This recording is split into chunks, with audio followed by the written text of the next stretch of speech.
아멘. 할렐루야.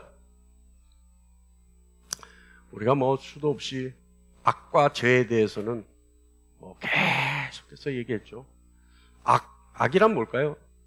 로마서를 근거해서 악이 뭔지에 대해서 우리 한번 생각해 볼 필요 있어요. 악은요, 로마서 1장 21절과 2장 23절 말씀을 볼 때 악의 본질은 하나님을 욕되게 하는 것, 이것이 악입니다. 하나님을 욕되게 하는 것. 악은요, 창조주 하나님을 깎아내리려고 하는 감정과 생각과 행동이 악인 본질입니다. 그러니까 창조주 하나님의 그 영광이 있는데 그것을 가리고 그 하나님의 그 명예를 깎아내리려고 하는 것. 그런 감정, 생각, 행동, 이게 악이에요. 그래서 로마서 3장 23절에 모든 사람이 죄를 범하며 하나님의 영광에 이르지 못하더니. 그러니까 죄의 본질은 하나님의 영광에 이르지 못하게 하는 것, 이것이 죄의 본질이에요. 하나님의 영광을 실제 있는 그대로 인정하고 받아들이지 않는 것, 이것이 죄입니다. 그래서 하나님의 영광을 드러내지 못하는 우리, 어떻게 해요? 이 모든 것 때문에 우리가 구원을 받아야 되는 이유이죠. 하나님의 영광을 보지 못하고 하나님의 영광으로 가까이 가지 못하고 하나님의 영광 앞에 자신을 드러내지 못하는 것, 이것이 죄입니다. 그래서 창세기 3장 10절 말씀에 보면 하나님이 아담과 하와가 죄를 지었을 때 아담과 하와를 찾아요. 내가 어디 있느냐. 그랬을 때 아담이 뭐라고 대답하냐면 내가 동산에서 하나님의 소리를 듣고 내가 벗었으므로 두려워하여 숨었나이다. 그러니까 본인이 하나님의 소리를 들었음에도 불구하고 어떻게 해요?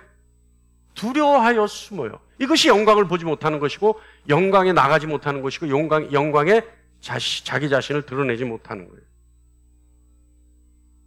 그래서 결국은 하나님을 두려워하여 하나님의 낯을 피한 인간은, 그래서 죄를 지은 인간은 로마서 1장 21절 말씀에 의하면 하나님의 영화롭게도 아니하고 감사하지도 아니하고. 그러니까 하나님을 영화롭게 하지 아니하고 감사하지 아니하는 거. 그러니까 이게 무슨 말이냐면 전혀 하나님과 관계가 없는 사람으로 나뉘어져 버린 거예요. 그리고 로마서 2장 23절 말씀에 의하면 율법을 범함으로 하나님을 욕되게 하는 행동을 하는 것. 이것이 악과 죄예요. 세상에서는요, 죄의 개념이 뭐예요? 세상에서의 죄의 개념이 뭐예요? 세상에서 죄의 개념. 어떤 게 죄예요, 여러분? 사회 법규를 위반한 것을 죄라 그러죠. 그러니까 사회 속에, 인간과 인간관계 속에 나타나는 불법 행위, 이것이 죄라고 되는 거예요, 아닙니까? 그러니까 사회가 정한 규범에 위배되는 행동을 하는 것, 이것이 죄라는 것 아니에요? 세상에서는. 그런데요, 기독교인인 우리가 가지고 있는 죄의 개념은 달라요. 뭐냐 하면 하나님과 관계 속에서 발생하는 불법 행위들, 이것이 다 죄입니다. 이상하죠? 사람을 다치게 하면 죄라고 생각하죠. 그리고 상해죄잖아요, 상해죄. 그죠? 교통사고가 나도 상대가 다치면 상해죄. 그죠? 그렇잖아요? 상해죄. 그런데 하나님을 영화롭게 하지 않는 것, 이것은 죄라고 생각하지 않아요, 사람들이. 그러니까 크리스찬에게만 죄가 되고 세상 사람에게는 죄가 안 되느냐? 아니에요. 모든 자에게 죄예요. 왜냐하면 다 피조물이기 때문에. 그런데 세상 사람들은 사람을 다치게 하는 건 죄라고 생각하면서 하나님을 영화롭게 하지 않는 것, 이거 죄라고 생각 안 하죠. 심각하게 생각하지 않아요. 또 사람이 학대당했다고 생각할 때 죄라고 생각하죠. 그죠? 그런데 하나님이 영광을 받지 못하게 하는 것에 대해서는 죄라고 인식하지 않습니다. 그죠? 사람이 협박당하고 위협당하고, 예? 그죠? 공갈을 당하고, 이런 건 죄라고 생각하잖아요? 그런데 하나님을 욕되게 하는 건 죄라고 생각하지 않습니다. 어떻게 돼요, 요새는? 요새는 공연히, 그러니까 사람들이 있는 데서 누구 욕하면 죄가 돼야 안 돼요? 죄가 돼야 안 돼요? 할렐루야. 제가 돼요, 안 돼요? 예? 욕하는 게 제가 안 된다고요? 욕하면 죄 돼요. 나하고 우리 박 권사님이, 이경 권사님 둘이서 욕하고 있으면, 근데 딴 사람이 듣고 있으면 그 죄가 되는 거예요. 그게 명예훼손이에요. 크게 걸려요, 요즘은. 내가 박 권사님한테, 이경 권사님 전화번호 모르는데 내가 박 권사님한테 전화번호 가르쳐 주잖아요. 그럼 걸려요. 뭐예요, 그게? 개인정보 누설죄가 돼요. 그러니까 내가 우리 권사님 동의를 구하지 않고 전화번호 가르쳐 주면 그건 무조건 죄예요. 근데 조금 전에 얘기했듯이 하나님을 욕하는 거, 하나님을 욕되게 하는 거 죄라고 생각 안 한단 말이에요, 세상은. 이게 뭐예요? 하나님을 모르기 때문에 그렇죠. 우리가 24절 말씀 보면 하나님의 이름이 너희 때문에 이방인 중에서 모욕을 받는도다. 다 같이 한번 읽어볼까요? 시작. 하나님의 이름이 너희 때문에 이방인 중에서 모욕을 받는도다. 여기서 모욕이라고 하는 것은 우습게 여김을 받는다, 만월히 여김을 받는다, 이런 뜻이에요. 그러니까 모욕. 하나님과 상관없이, 그죠? 누구 때문에? 하나님의 백성 때문에. 하나님의 백성 때문에 하나님의 의도와는 상관없이 모욕을 받는다. 요즘은 그런 소리 안 하나요? 우스갯소리로 그러잖아요. 옛날에 몇 년 전만 해도 그런 소리 안 했어요? 세상이 교회를 걱정한다고? 교회가 세상을 위해서 기도하고 걱정해야 되는데 그게 아니라 역으로 세상이 교회를 걱정한다. 아, 교회 그래서 되겠어? 걱정한다. 어때요? 요즘 괜찮아요? 요즘 한국교회 괜찮습니까? 그럼 다행이고요. 하나님의 명성이 세상 가운데서 더럽혀졌다는 말이에요. 크리스찬들 때문에, 하나님의 백성들 때문에 하나님의 명성 자체가 오점이 생기기 시작했다는 거예요. 예? 세상 사람들이, 성경에는 이방인이죠? 하나님의 백성을 보면서, 이스라엘을 보면서 하나님을 무시하게 만드는 거예요. 아이고, 그러면 그렇지. 이스라엘 민족 하나님을 어떻게 욕되게 했어요? 이스라엘 민족이요, 여러분, 포로로 잡혀가요. 근데 포로로 잡아가는 사람들이 전부 이스라엘 민족을 욕했을까요? 아니에요. 너희 신, 그때는 신이잖아요. 오로지 그들이 믿는 신을 얘기하잖아요. 너희 믿는 신이 우리 신보다 약하기 때문에 너희가 잡혀가는 거다, 이렇게 생각한단 말이에요. 근데 실질적으로는 뭐 때문에 잡혀갔어요? 이스라엘의 죄 때문에 하나님이 이스라엘을 바벨론에 넘겨준 거예요. 이방인에게 넘겨준 거예요. 그런데 그 영적 원리를 모르는 사람들은 뭐라 그랬어요? 너희 신이 약하기 때문에, 너희가 믿는 여호와가 약하기 때문에, 우리 신이 강하기 때문에 너희에게 우리가 이겼고 너희를 잡아가는 거다, 너희를 노예 삼는 거다, 이렇게 생각했단 말이에요. 이것이 뭐예요?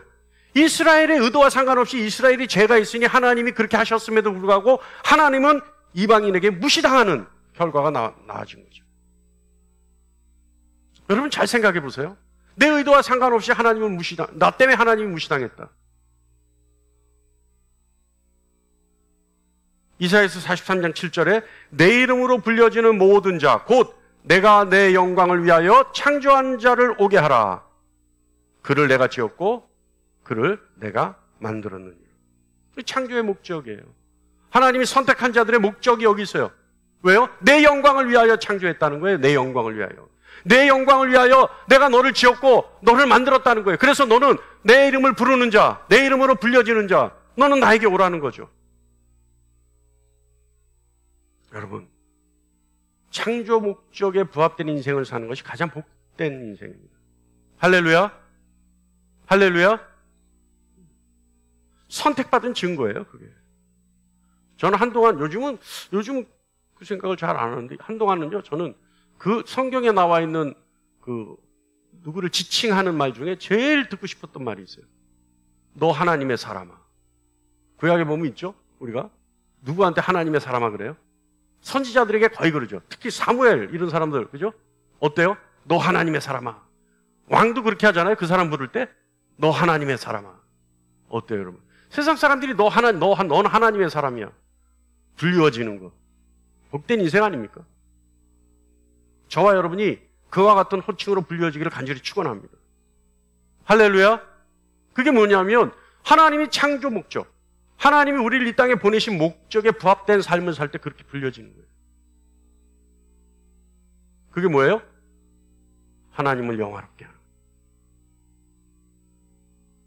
하나님을 영화롭게 하지 못하는 삶, 그 삶은요, 저주받은 삶이죠. 아까 그랬잖아요. 창조 목적에 의해 하나님을 영화롭게 하는 삶이 복된 삶이라면 하나님을 영화롭게 하지 못하는 삶을 사는 건 저주받은 삶이에요. 그거는 죄책 속에 갇혀있는 삶이고 속박 가운데 있는 삶이에요. 그래서 인간은 로마서 1장 23절에 하나님의 영광을 썩어질 우상으로 바꾸었다. 이런 인생을 살게 되는 거죠. 그리고 하나님을 영화롭게 하지 못하는 저주 속에서 하나님을 영화롭게 하지 못하니까 무언가 의지해야 되니까 무언가 필요하니까 무언가 대상이 필요하니까 우상을 만들어서 우상을 바꾸어버려서 그 우상을 섬기는 인생을 사는 거예요. 어떻습니까? 하나님의 목적에 창조 목적에 하나님이 우리에게 가지고 계신 그 계획에 도달할 수 있는 삶을 살기를 간절히 축원합니다. 할렐루야. 여러분 영적으로 보면요, 하나님의 사람과 그렇지 않은 사람이 보여지죠. 그런데 하나님의 사람은 아무리 힘들어도 힘들게 살아요. 인내하면서. 그런데 하나님의 계속하지 못한 사람은요, 그 사람의 삶은 눌리고 찌들려서 어떤 생각도 못하고 끌려가요. 세월에 끌려가요. 그게 보여져요.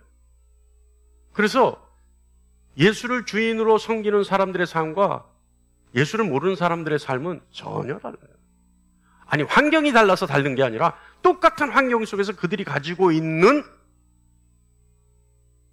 기상이 달라요. 기질이 달라요. 기질이.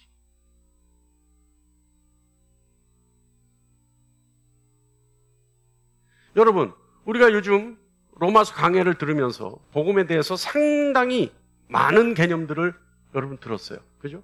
복음, 지겹도록 들었죠. 매 시간마다 복음 하잖아요. 그런데 로마서에 보면 복음이 다각도로 해석될 수 있는 개념들이 있어요. 자, 먼저 복음 또 한번 정리해 볼까요? 복음은요, 하나님이 아들을 이 세상의 무질서 속에, 이 세상의 부패 속에서, 이 세상의 악 속에서 모든 것을 회복시키기 위해 이 땅으로 보내신 것이 기쁜 소식 복음입니다. 그래서 예수님이 이 땅의 모든 부패를 회복시키기 위해서 하신 사역들이 있죠. 어떤 사역이 있어요? 첫 번째는 하나님의 영광의 가치를 되돌려 놓으셨어요. 이 땅에서. 그러니까 하나님의 영광의 가치가 가장 이 땅에서 귀중한 가치라는 사실을 되돌려 놓으셨어요. 예수님이. 그전에는 몰랐어요, 사람들이.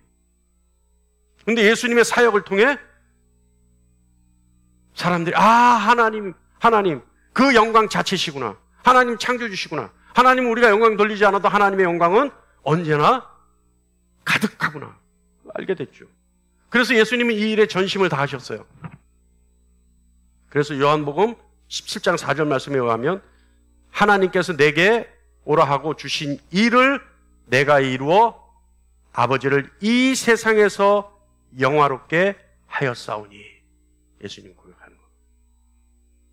그래서 예수님은요, 아무리 큰 희생이라도 하나님의 영광을 위해서라면 그 영광 자체, 그 사역 자체가 가장 으뜸이고 충분한 가치가 있다고 생각하셔서 십자가에 죽으시는 겁니다. 그런 사역을 하신 거예요. 그러니까 우리를 위한 사랑과 구원의 목적도 있지만 그 배경에 있는 가장 귀한 뜻은, 목적은 뭐냐? 하나님의 영광을 위해서 내 한 목숨 바쳐서 그 영광이 가장 가치가 있다는 것을 세상 사람들에게 알릴 수 있다면 그것이 가장 귀한 것이 아니겠느냐. 예수님의 사역의 목적인 거예요. 두 번째는요, 하나님의 영광을 욕되게 하는 모든 것에 임하는 하나님의 진노에서 우리를 구하시기 위한 사역을 하셨죠. 그게 복음이에요. 그러니까 하나님을 영화롭게 하지 못하는 모든 사람들에게 임하는 진노를 예수님이 혼자 받기 위해서 예수님이 이 땅에 오셨고 그 사역을 감당하셨어요. 그래서 우리를 대신해서 죽으셨죠. 그래서 우리에게 없는 의를 우리에게 주셨어요. 그분 스스로가 의가 되셔서 우리에게 주신 거예요. 그래서 예수 그리스도를 신뢰하기 때문에 그래서 예수 그리스도와 연합하면 그 의를 얻게 되는 거죠. 그리고 또 중요한 것은요. 예수님 가시면서 누구를 보내주셔요? 예수님 가시면서 누구를 보내주셔요? 예수님 가시면서 보내주시는 그를 우리가 아는 것이 가장 유익한 것이다 예수님 말씀하셨어요. 성령을 우리에게 보내주셨어요. 근데 성령을 왜 보내주셨느냐? 이것도 예수님의 사역에 포함되는데 하나님의 영광이 가장 큰 가치가 있다는 것을 생각하게 하고 그 일로 변화시키기 위해서 사람들을 이 땅에 오셨어요. 그러니까 그전에는 하나님의 영광을 몰랐어요, 사람들이. 그런데 예수님의 사역을 통해 그리고 가시고 보내주시는 성령을 통해 하나님을 영화롭게 하는 것이 우리 삶에 있어 가장 큰 가치가 있다라고 생각하는 그 사람들에게 그 삶을 변화시키기 위해서. 이게 중요한 겁니다. 그렇게 생각하는 사람들이 성령님으로부터 온 지혜를 가지고 그 삶이 변화되어 가는 거예요. 하나님을 영화롭게 하는 삶으로. 그래서 세상 모든 사람들을 위해 하나님의 존귀함을 다시 세우고자 예수님이 이 땅에 오신 거죠. 할렐루야. 할렐루야. 네. 여러분, 제가 예화도 안 하고 뭐 좀 우스갯소리도 안 하고 편하게도 잘 안 하죠. 근데 여러분, 제가 그런 얘기 들은 적 몇 번 있어요. 어떤 우리 교회 성도님들이 아니라 다른 교회 성도님들한테 얘기 들은 게 있는데 본인들 교회는 막 우스갯소리도 하고 예화도 좀 하고 뭐 그런 게 있대요. 근데 예배 끝나고 집에 갈 때 보면 머릿속에 남는 게 뭐 있어요? 우스갯소리밖에 기억이 안 난대. 오늘 뭘 들었나 생각합니다. 근데 여러분, 우리 교회는 그런 설교가 없어 미안합니다만은 이런 설교는요, 여러분 기억에 남지 않아도 돼요. 여러분이 집중해서 아멘하고 들으면 돼요. 그러면 여러분 심령 속에 쓰여져요. 그래서 여러분이 필요할 때 생각납니다. 할렐루야. 할렐루야. 예수님이 오신 것이 복음, 기쁜 소식인데 그분이 오셔서 하신 사역들이 이런 거예요. 오로지 하나님을 영화롭게 하는 것이 세상에서 가장 큰 가치가 있다는 것을 증명하기 위해서 예수님 오신 것이고, 그래서 그 가치를 믿는 사람들을 구원하기 위해서 이 땅에 오신 것이고, 그리고 가시면서 성령을 보내주신 이유는 하나님을 영화롭게 하려고 생각하는 사람들의 삶을 변화시키기 위해서 이 땅에 오신 거란 말이에요. 정리됐죠? 할렐루야. 예수님의 사역이 그거예요. 그냥 뭐 사랑하셔서 우리를 용서하셔서 우리를 구원하시기 위해 제발 그런 얘기는 잠깐 뒷간에 묻어두고. 왜? 예수님은 오로지 하신 사역이 중심에 뭐가 있어요? 하나님의 영광이 있다는 거예요. 하나님의 영광. 깨달을 수 있는 저와 여러분 되기를 간절히 축원합니다. 자, 그럼 우리 오늘 현실을 한번 생각해 보죠. 과연 우리는 하나님의 영광을 드러내는 마땅한 삶을 살고 있는가? 그리고 하나님의 영광을 드러내고 있는가? 하나님을 영화롭게 하고 있는가? 아니, 내 스스로가 하나님의 영광을 바라보고 있는가? 하나님을 영화롭게 하려고 노력하고 있는가? 그런데요, 우리 솔직히 얘기하면 우리 모두가 하나님의 영광을 드러내지 못하고 이루지 못하는 건 현실이죠. 오히려 하나님을 욕되게 하고 있지 않으면 다행입니다. 왜냐하면 우리는 아직도 죄악 가운데 있어서 하나님의 영광을 우상으로 바꾸어 버렸기 때문에 그래요. 뭐 어떻게 바꾸냐? 난 아닌데요. 난 뭐 다른 종교 안 믿는데요. 나는 뭐 전혀 안 하는데요. 안 하는데요.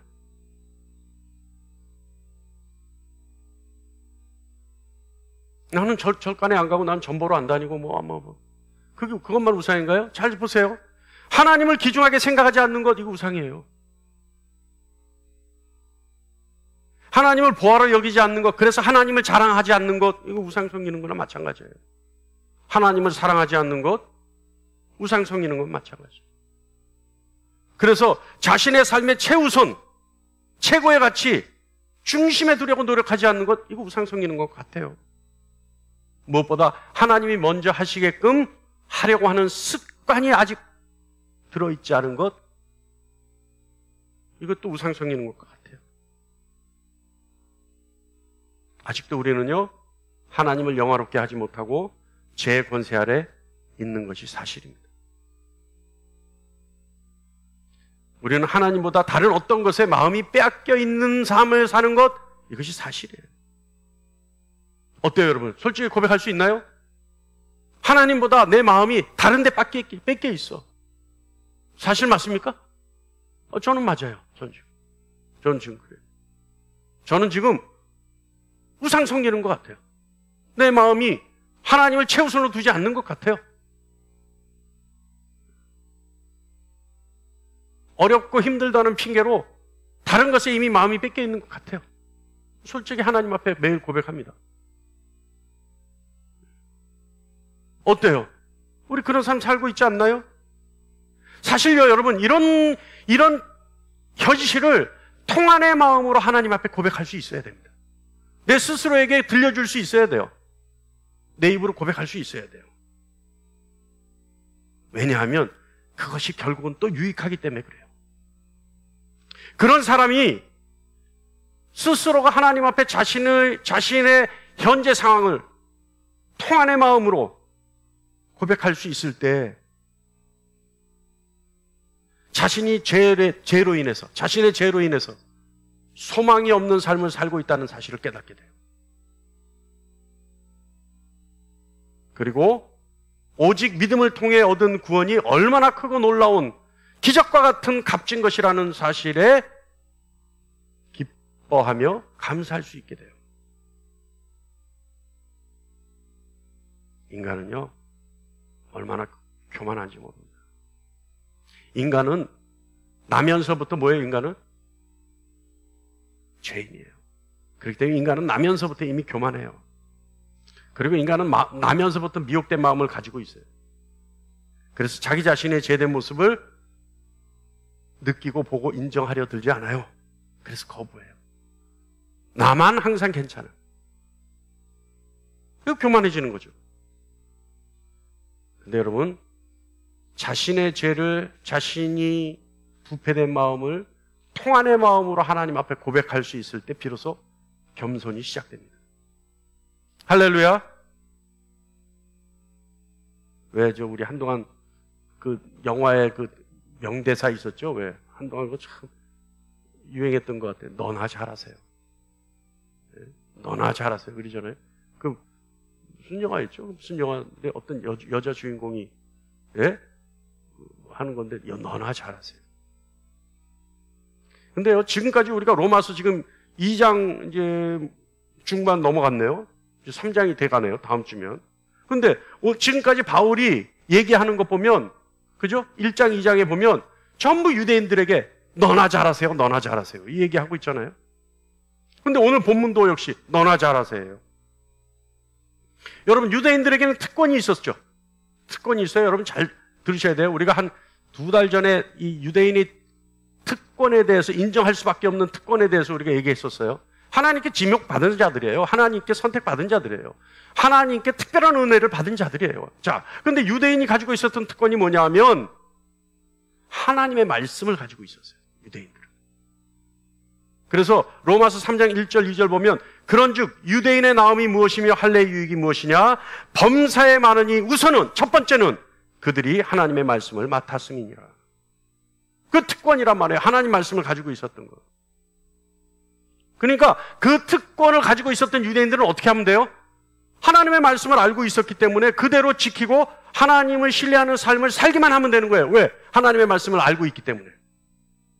다른 민족에게는 없잖아요. 다른 민족에게는 지침이 없어요. 그러니까 자기 소견에 좋은 대로 옳은 대로 하기만 하면 돼요. 그런데 유대인들에게 뭐가 있어요? 하나님의 말씀이 있으니까 하나님의 말씀을 시키는 대로 신뢰하고 의지하기만 하면 돼요. 그래서 그대로 따르기만 하면 돼요.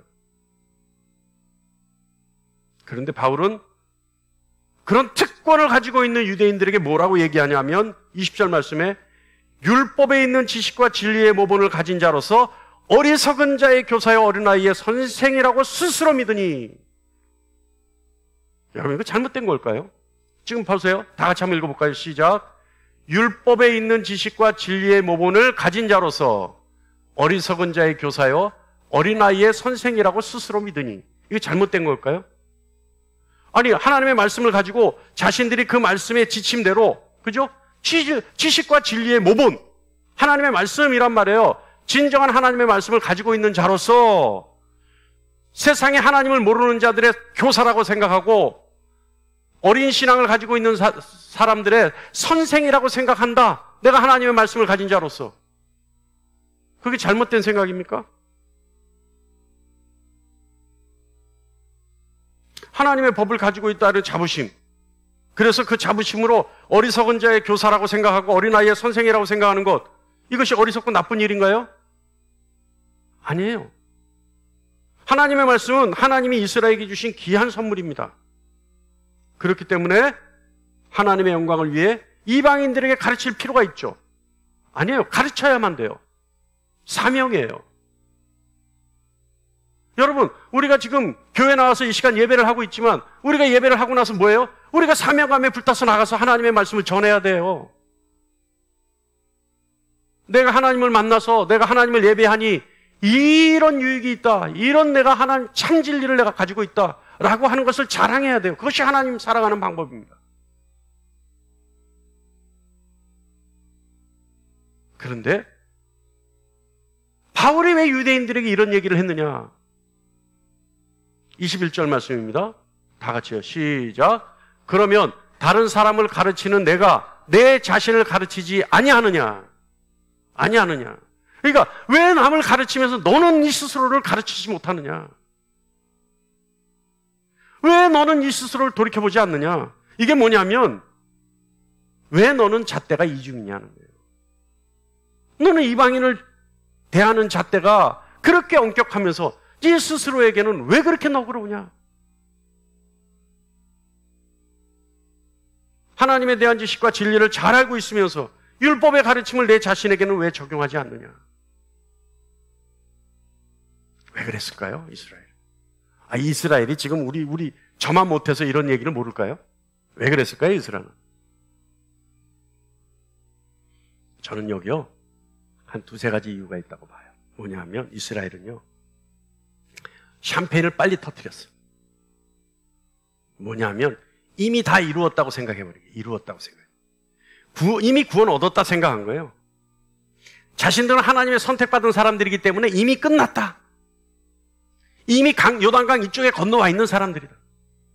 그죠? 그러니까 저쪽에 있는 사람들이 불쌍하고 가엾어 보이는 거죠. 똑같은 삶을 살고 있음에도 불구하고 그들만 유독 하나님이 필요하고 하나님의 잣대로 하나님이 그들에게 진노가 임할 것이라고 생각하는 거죠.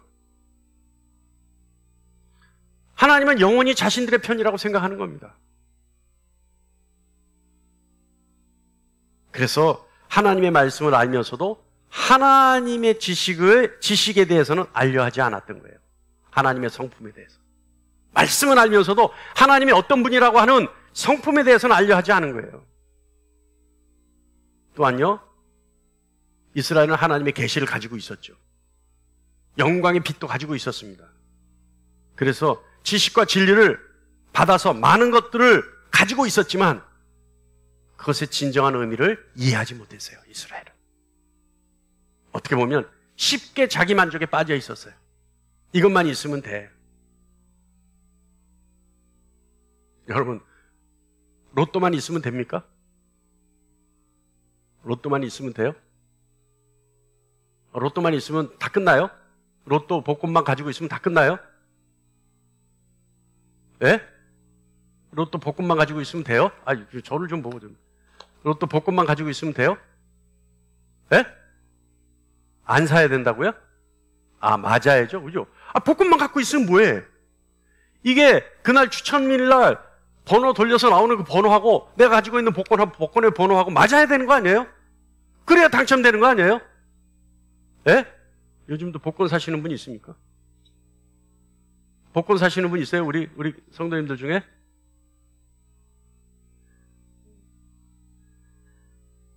근데 솔직히 나 요새 한두 개는 사고 싶어. 아니, 진짜로. 예? 한번 사보고 싶어. 이게 뭐예요, 이게? 허황된 생각이에요. 허황된 생각을 하고 있는 거 아니에요, 지금? 제가. 아까 그랬잖아요. 하나님께 집중하지 못, 다른 것에 마음 뺏긴 것 같다. 내가 그러잖아요. 솔직히 고백하잖아요. 예? 그런 것 같아요. 아, 요새 복권집 지나가면 사람들 줄 서 있으면 저희 가서 한번 서볼까? 근데 왜 못 쓰는 줄 아세요? 아는 사람 만날까봐. 그게 제일 무서워. 아는 사람 만나는 그게 제일 무서워. 그거 아니면 한번 서보고 싶어. 또 근데 그러죠? 아, 하나님도 이렇게 해서도 보고 주실걸? 또 이제 자기 합리화시켜버리잖아요. 근데 절대 안 그래요. 하나님은 절대 그렇게 안 주세요. 절대 그렇게 안 주세요. 근데도 요행을 바라잖아요. 그 요행이 뭐예요? 우상이에요, 결국. 하나님을 모르는 자의 행동이란 말이에요. 그러니까 조금 전에 얘기했듯이 복권만 가지고 있으면 뭐예요? 번호가 맞아야지. 근데 저는 이때까지요, 살면서 한 번도 뭔가를 공짜로 당첨돼 본 적이 없어요. 한 번도 없어요, 한 번도. 저는. 어떤 분들은요, 가끔 이렇게 보면, 방송, 라디오 이런데 응모만 해도 되는 분들 있잖아요. 왜? 예? 근데 저는 제 기억 속에 이때까지 공짜로 누구에게 뭔가를 이렇게 받아본 적이 없는 거예요. 경품 이런 거 한 번도 없어요. 한 번도. 여러분, 복권만 산다고 되는 거 아니에요. 하나님 말씀만 가지고 있다고 되는 게 아니에요. 그 말씀이 뭔지, 그 말씀의 요구가 뭔지, 그 말씀에 요구하시는 하나님의 성품이 뭔지 이해하고 가지고 있어야죠. 이스라엘 민족이 하나님 앞에 바울이 그토록 질타하는 실수를 저질렀던 게 그것 때문이란 말이죠. 여러분, 율법은요, 하나님의 말씀은 겸손의 수단이 아니라 자랑의 수단이었어요. 유대인들에게는. 그러니까 하나님의 말씀을 받은 자로서 겸손해야 되는데 그게 아니라 하나님의 말씀을 받았다라고 자부하는 자랑의 수단이었다니까요. 사랑을 하는 사람들은요, 여러분, 다른 사람을 축복하는 일에 진리를 사용합니다. 그러니까 사랑을 아는 사람들, 하나님의 사랑을 아는 사람들은 다른 사람을 아는 일에 진리를 사용해요. 그래서 베드로전서 3장 9절에 다 같이요, 시작. 악을 악으로 욕을 욕으로 갚지 말고 도리어 복을 빌라. 이를 위하여 너희가 부르심을 받았으니 이는 복을 이어받게 하려 하심이라. 그러니까 사랑을 하는 사람들은 다른 사람에게 복을 주기 위해서, 축복하기 위해서 진리를 사용해요. 그런데 자기 자신을 높이려고 하는 사람들, 그 사람들은요, 자기 합리화를 위해서 진리를 사용해요. 자기를 높이기 위해서 진리를 사용한다는 거죠.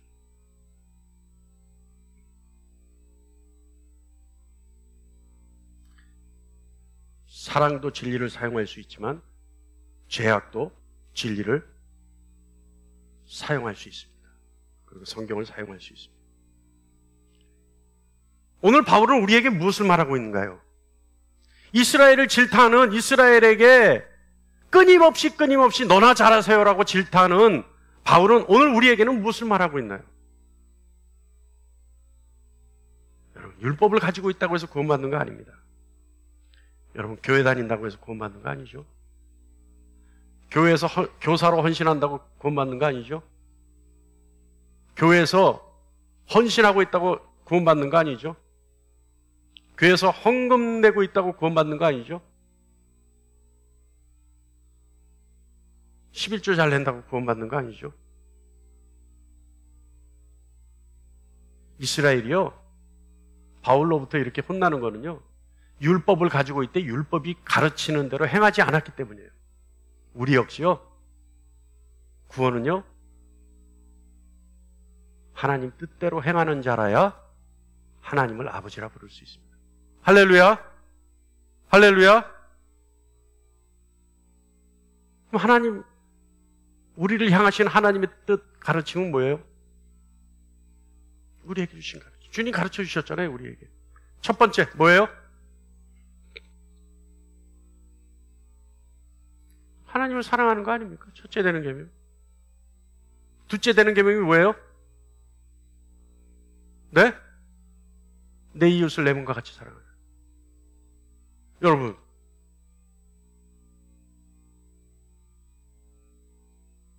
하나님을 사랑하고 이웃을 내 몸과 같이 사랑하고 있습니까?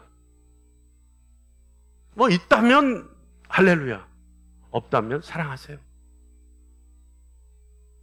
하나님을 사랑하고 내 이웃을 정말 내 몸처럼 사랑해 보세요. 그것이 우리를 향하신 하나님 뜻이에요. 오늘 바울은 우리에게 말합니다. 그것이 하나님을 영화롭게 하는 것이다. 그래서 하나님의 사랑을 실천하고 실행해서 우리의 착한 행실을 보고 하나님께 영광을 돌리는 것. 내가 돌리는 게 아니에요. 내가 사랑을 실천할 때 나의 모습을 본 세상 사람들이 하나님을 인정하는 거예요. 아, 하나님을 영광. 너희가 믿는 하나님 진짜 살아계시구나. 그 하나님의 영광을 돌리는 거 아닙니까? 내가 하나님께 돌린다고 해서 하나님의 영광이 돌아가나요? 내가 축구에서 한 골 넣었다고 해서 하나님께 영광이 돌아갑니까? 아니에요. 하나님의 첫 번째 계명, 두 번째 계명을 실천하는 나의 삶의 모습을 통해 세상 사람들이 하나님을 인정하게 만드는 거예요. 그게 하나님의 영화롭게 하는 거죠. 그것이 하나님께 영광 돌리는 거죠. 할렐루야? 할렐루야? 내가 해서 하나님께 영광 돌립니다. 천만의 말씀이에요. 나의 모습을 본 세상 사람들이. 그래서 로마서 10장 1절로 3절 말씀이 있습니다. 다 같이요. 시작. 형제들아, 내 마음에 원하는 바와 하나님께 구하는 바는 이스라엘을 위함이니 곧 그들로 구원을 받게 함이라. 내가 증언하노니 그들이 하나님께 열심히 있으나 올바른 지식을 따르는 것이 아니니라. 하나님의 의를 모르고 자기의 의를 세우려고 힘써 하나님의 의에 복종하지 아니하였느니라. 쉽게 얘기하면 자기 자신 드러내려고 자랑하려고 교만해졌다는 얘기예요. 여러분, 오늘 이 소리에 귀 기울이시기 바랍니다. 신앙은요, 테크닉이 아니에요. 원칙이에요, 원칙. 그 원칙은 뭐냐? 중심이에요, 중심. 삶에서 나타나는 중심, 이것이 신앙입니다. 하나님을 사랑하고 이웃을 사랑하는 중심.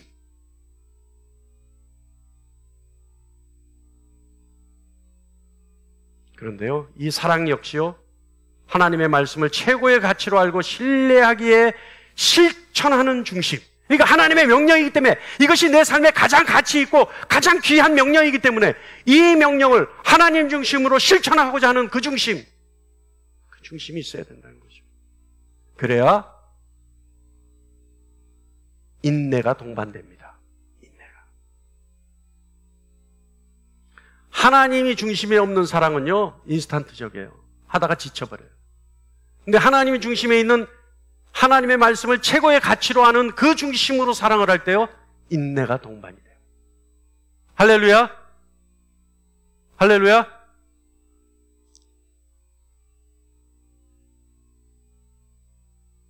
할렐루야?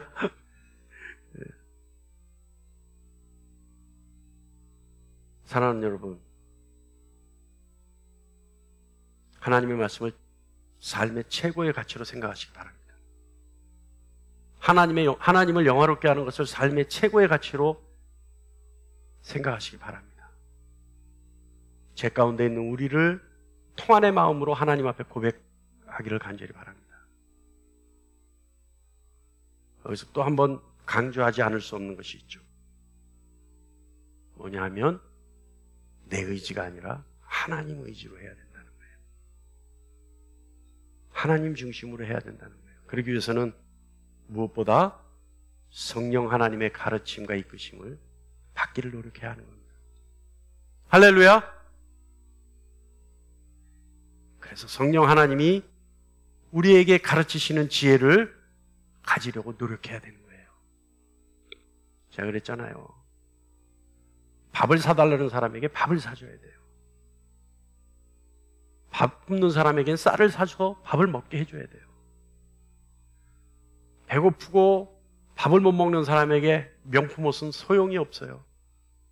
근데 그걸 누가 가르쳐줘요? 우리에게 성령 하나님이 가르쳐준다. 그러니까 사랑하는 마음만 있어서 되는 것이 아니라 그 사랑의 실천 강령, 사랑의 배경, 사랑의 실천할 수 있는 요령, 그것을 성령 하나님이 가르쳐주셔야 돼요. 할렐루야! 그래서 성령 하나님께 요구해야 되는 거예요. 내가 이런 내 중심에 하나님 사랑하고 이웃 사랑하고자 하는 하나님의 말씀을 최고의 가치로 살고 싶습니다. 근데 이것을 실천하려면 어떻게 할까요? 성령 하나님과 교제해야 된다는 거죠. 그래서 성령 하나님이 우리에게 주시는 지혜를 우리가 습득해야 되는 거예요. 그럼 어떻게 하면 되느냐? 사모하십시오. 성령 하나님의 가르침을 사모하십시오. 할렐루야! 사모하십시오. 할렐루야! 누가복음 11장 13절 말씀 다 같이 한번 볼까요? 시작. 너희가 악할지라도 좋은 것을 자식에게 줄 알거든 하물며 너희 하늘 아버지께서 구하는 자에게 성령을 주시지 않겠느냐 하시니라. 할렐루야!